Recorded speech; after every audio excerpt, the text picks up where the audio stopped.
Your voice, your opinion, your community. Fact TV, free speech, protected.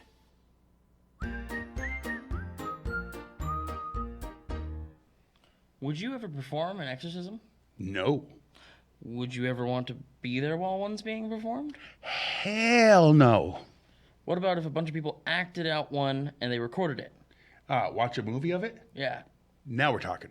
All this and more on Gory Storytime. Warning. Gory Storytime is a horror movie review show by a son and his dad who thought that letting his 5-year-old watch scary movies was acceptable.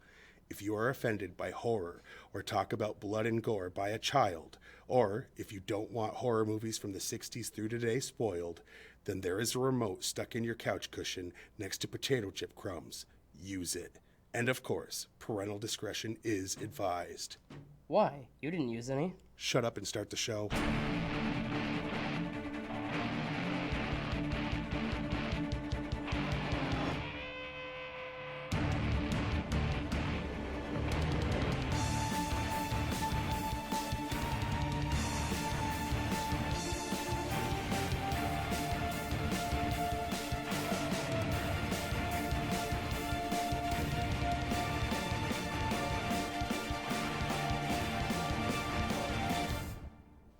Welcome to Gory Storytime. I'm your host, Jason. I'm his co-host and his father, Craig, and I have to say, we corrected the number, so now we're at 298. We have one more regular episode before our big 300 spectacular, which means if we're not quite done with the editing and everything on it, we'll have to take a week or two off. Yeah. Hopefully we can get it in at the normal time. Hopefully. It depends. We've got some people coming in to do a couple things still. Yes. But stay tuned. yeah, it's going to be star-studded. Absolutely, it will be. Anyway, this movie is The Last Exorcism. Yes. As you could tell by the thumbnail, the title, the poster, and the fact that you clicked on it already, so you knew that. Probably the title of the video as well. I said title. Okay. Whatever. The point is, this is a found footage movie. Yes. There's a man who performs exorcisms, and there's a documentary crew following him, and he's taken them down to his last exorcism that he plans on performing because he's seen that people get hurt, like someone actually lost their life in an exorcism, and he decided he's not going to do it anymore. I'm not going to give away too many details because I know it happens kind of early. It's like, but it's not even in the first trailer. thing you know. I mean, it's not. It's probably 5 minutes of not that first, but still. Well, okay, fine. Because it's not in the trailer, so I didn't want to. Right. But basically, he doesn't actually believe in demons. He's not sure he believes in God, and he definitely doesn't believe in exorcisms. He was faking this whole time. He used to, and then realized he rushed into it. Where he's going to give some examples of how he fakes it. things. Yeah. And then things turn out unexpectedly real for him. Yes. That doesn't really spoil much. Comeuppance. Sure. Anything else you want to say about it? That's basically it, right? Watch it. Go watch this. He says that about every movie. Yeah. It could literally be a movie about a turd, and it's actually called Piece of, and then just has like the poop emoji, and he'd be like, watch it. Well, that was called the Emoji Movie, and don't. Well, talk about scary. Anyway, why don't we throw it to the trailer so you can see what intrigued us.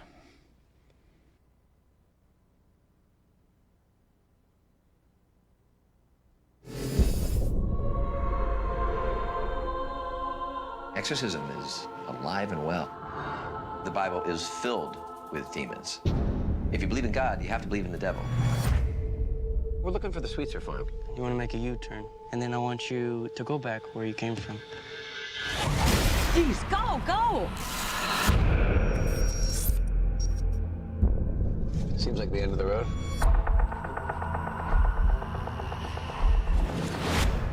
Mr. Sweetser, how you doing?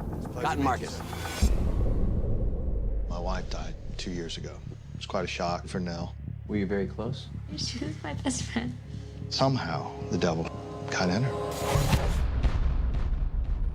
Now, can you hear me? Yeah. Good. Nothing to be nervous about. What is it? It's coming through my skin. Please help. Get it out of my... Let him come now.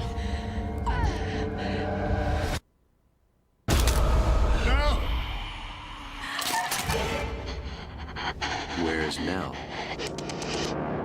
In the fire. Here, kitty, kitty. Nell. Oh my God. Turn off that light.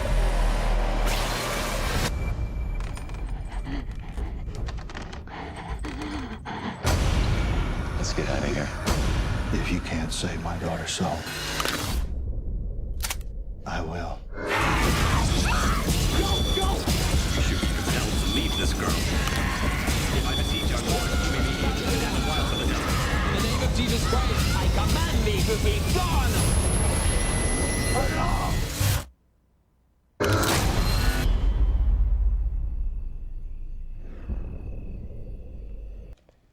Dun, dun, dun. Yes. Anyway. All right. I mean, it's a decent trailer. It doesn't really give away that he's A non-believer, that he's kind of a skeptic now. not a skeptic. He's like trying to disprove, if anything. You know, that's what skeptics do. Sure, I guess.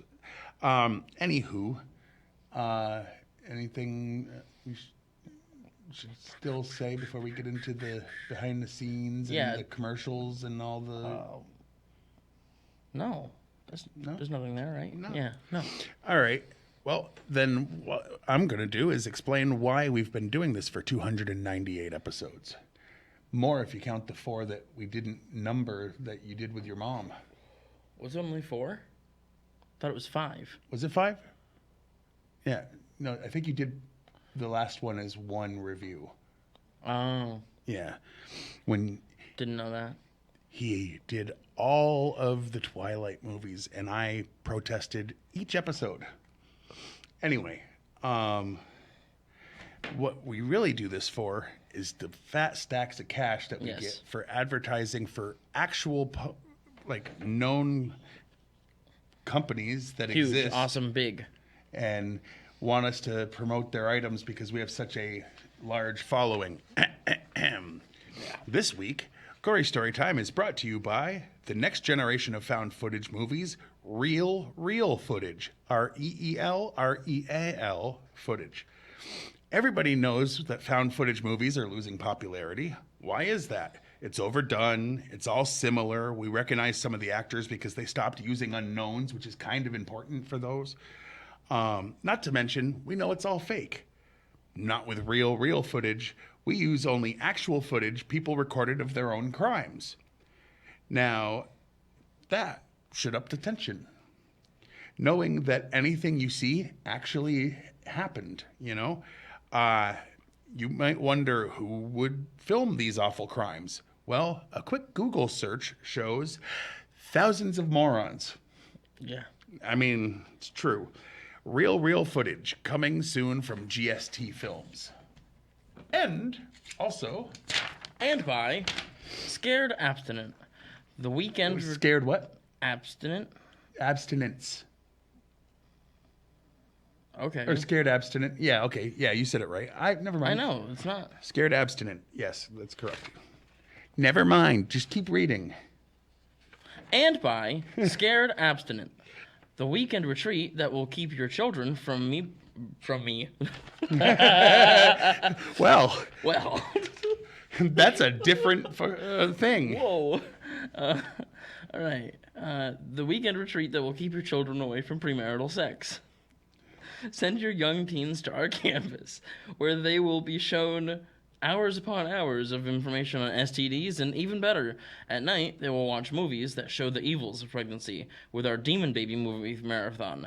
Films include Rosemary's Baby, It's Alive, The Omen, and more. Scared Abstinent, because it's easier to scar your kids for life than actually talk to them about important issues. This is true. To keep your children away from me. Wow. What would the second word be? It was supposed to be premarital, and you said me, so me prarital? The prarital is not a thing. That's how you realized you messed up.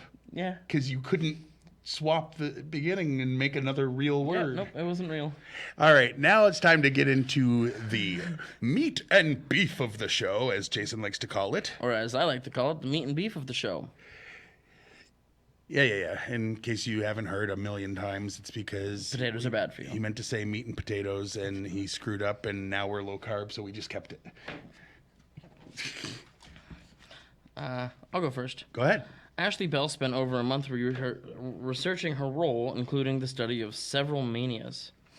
The scene in which Nell is given a pair of Doc Marten boots stemmed from the fact the insurance company wouldn't cover Ashley Bell for the exorcism scenes if she was running around barefoot.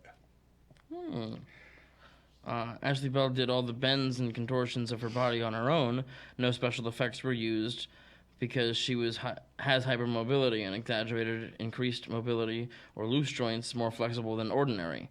A very common problem with effects more than 15%. Which affects more than 15% of the world's population. So it says more than ordinary, so different than ordinary, not regular? Yeah. Okay, just making sure that the word irregular that I used earlier was correct. You're irregular. Just pointing that out. No, actually, you know when you're regular? If I ask him to do anything around the house, because he regularly has to go to the bathroom whenever he's asked to do anything. Apparently, it triggers something. Anywho, the film's poster was banned in the United Kingdom after receiving complaints deeming the image was offensive. Okay. Wussies. A crew member's brother was a real exorcist and was on set advising director Daniel Stamm. He makes an unbilled cameo in the film and can be seen to the left of Reverend Cotton Marcus when he delivers his sermon about the Prince of Lies. It was shot in Louisiana, partially because of a generous tax credit. And when they say partially, let's not pretend they don't mean mainly. Hugely. Like, that happens a lot. I get it. Earned over 10 times its budget, $1.8 million, and recouped all its marketing costs, $20 million, during its opening weekend. Opening weekend, it was making profit. That's huge for a horror movie. Well, there's a reason for it, and that comes later. But where were we? Note how much of the footage at the start of the film is static, tripods being used for early scenes. As the film progresses and the documentary crew starts to get more fearful, it becomes much looser and unhinged. Yeah. The film made a profit before shooting even began. Producers Eli Roth, Studio Canal, and Strike Entertainment sold off a few key territories to finance the film based on the script and the producers' names and Roth's commitments to do publicity, raising $2 million and making the film for $1.8. Wow. Yeah. So they not only made back the marketing in the first weekend, they were already spend it all. Before they spent any money on marketing, they're already making a profit because they sold off certain territories for where it could be released. Well, and didn't to other companies use all the money they got. Right. So it was just money. It's kind of like going to the sperm bank and giving them a deposit. You know, you're making money hand over fist. You. Where? Oh, all right. Contrary to popular belief, every single person on screen in this film is an actual actor. Some people thought that they got some local town people or whatever. They didn't. The local town people they talked to were actors. That makes sense. Spent 3 years in development. The script took 3 years to complete. That sounds like a similar It does. thing, but As a novel marketing device, There we go. the filmmakers used chat roulette. chat roulette to publicize their movie. Which is weird because I won't go on there because I know I'm not going to see movie advertisements. At least not movies I watch. Many of the characters have the same given name as the actor portraying him or her. 8 of the 17 cast members played their name. Yeah, played someone with their name, their first name. Partly inspired by Marjo, the 1972 documentary about fundamentalist huckster Marjo Gortner. I'm sure that that's not how to say those things. No, basically it is, yeah. He was someone that faked some demon removals. Patrick Fabian based his performance on Jimmy Swaggart and Burt Lancaster in the movie Elmer Gantry. Originally entitled Cotton, after Reverend Cotton Mather. It shipped to theaters under a code name called Scrutiny. Writers Huck Botko and Andrew Gerland were slated to direct the film, but due to unknown reasons, the duo bowed out and director Daniel Stamm took over. Patrick Fabian and Caleb Landry Jones both have the same birthday of December 7th. All right. So there's 20 pieces of information about the movie that maybe you did not know. Yes, and Rotten Tomatoes exists. It does. And what it's supposed to do is take all the critics' reviews and just boil it down to positive and negative, and then it tells you the percentage of the positive reviews. It doesn't always work that way, but that's the intent. Yes. And then they also have a spot on the site for regular people to say positive or negative also. Yeah. What did these critics have this movie at? How many thought it was a good movie? 71%. 71%. Decent score. Now, usually with these kind of movies, as we like to say, horror movies tend to get a higher score with the people. In this case, that's not true. The people had it at 35, a little under half. Yeah. That's crazy. It is. It really is. That's crazy. A little under half of that.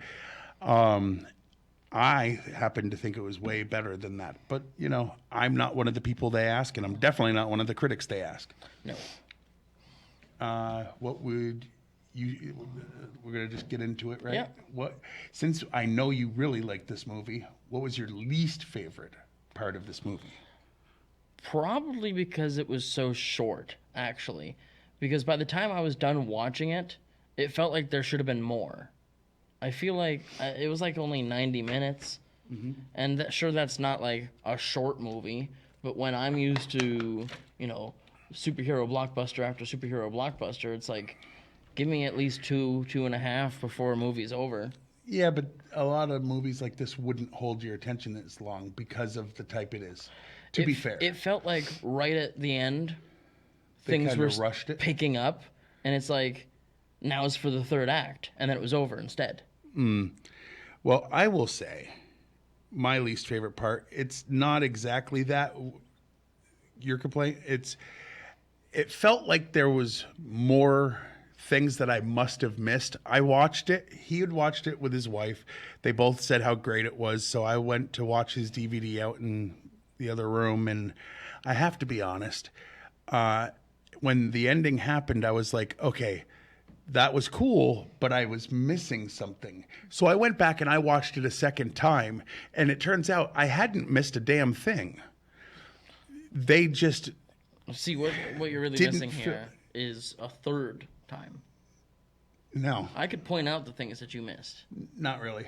I'm sure I could. No, because there was nothing the second time that I didn't say, oh, this again. Yeah. So I was quite...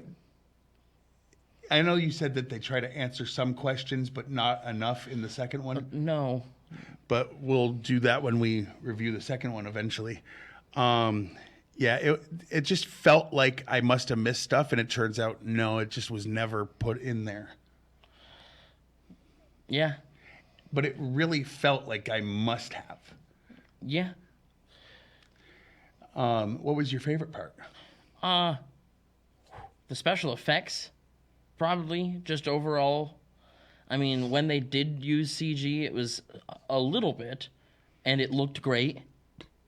Makes sense. Nothing in this movie felt out of place with the special effects that they used. And they definitely went a little gory for PG-13. It does not feel like a PG-13 movie the entire time, honestly. I was halfway through watching it before I realized it was PG-13 on what I was watching it on. I mean, that's what it was. That's what it was. Like I thought that it was unrated or something, but yeah, nope. My favorite thing, just because of the gore to it, the preacher confronts the demon Abaddon. Abaddon. Yeah, I I don't think know. that's what it was. Anyway, and says, I want you to leave her alone. And the demon says, fine.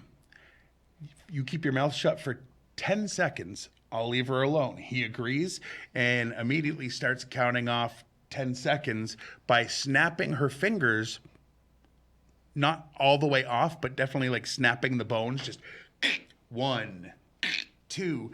Obviously, he didn't want the girl to go through that kind of damage, so he talked, losing that fight. 3 seconds a little late in my opinion, but yeah. But the look of the fingers snapping was realistic. The sound effect was like, ooh. It was crunchy. Yeah, crunchy is right. It definitely was crunchy. So that would be my favorite. Yeah. Eli likes to go realistic when it comes to the violence. A lot and of gore. practical and good-looking stuff. Yeah. So, on a scale from 1 to 10, what would you rate this movie? Oh, you're going to ask me first? Yeah. All right. I'm going to give it an 8. I'm going to give it an 8, yeah. I'm going to go 8.5. Yeah, I mean, I watched this and immediately I was like, all right, I'm buying this. I'm going to own this. And you also, before you bought it, you immediately watched the second one because it was also streaming. Yep. So, and his wife said the first one was amazing. The second one was really good, but not as good as the first one. And I guess the second one's not found footage, you said, but I haven't watched it. No, yet, it's definitely not. We will found come footage back movie. with that one. Probably not. Maybe next week. Maybe next week. I'm not Why sure. We've done back-to-back sequels before. Yeah. But anywho, that's about that for this movie, right? Yep. So until next time, nope. Okay. It's hot out and we're forgetting things. Yeah, it's hot and in too. There's air conditioning in here. Fact TV channel 1082, Thursday at 8:30 p.m. and Fridays at 7 p.m. You can watch this show. You can also go to Facebook. It's something that people still use. And you type in Gory Storytime and there's a page like that. Follow it. There's also a page for Fact TV. Like and follow that one too. Oh, yeah. You can go to fact8.com, watch a bunch of back episodes of this, as well as thousands of hours of entertainment. And information, not just entertainment. Yeah, but I'm here for the entertainment. Sure, but if someone just wants info, they got that too. You can follow me on X. I'm at Craig Jakes, all lowercase, all one word, and I tweet nothing about this show. I'm at Jiggly Firmbrain. I only tweet things that he says that I find funny, entered out of context, usually out of context. And you know what he also never does? Tweet lately. Nah, well. He's getting bad You're about dropping it. the ball. Yeah, well, you are the one walking around with balls in your hands. What? No, you dropped a ball. I didn't drop a ball. I say funny things all the time. You just don't hang out with me anymore. Well. Anyway, also go to YouTube, type in Gory Storytime, and 2 pages should pop up. My channel, Gory Storytime, like, subscribe, smash the notification, all that goodness. And the other one is Fact TV, post some episodes there too. Like, subscribe, notification bell, all that stuff for them too. Yes. As a thank you for all that they've done over these 10 years. Yes. And until next time, right? Okay. I've been your host, Jason. I'm his co-host and father, Craig, and sweet dreams.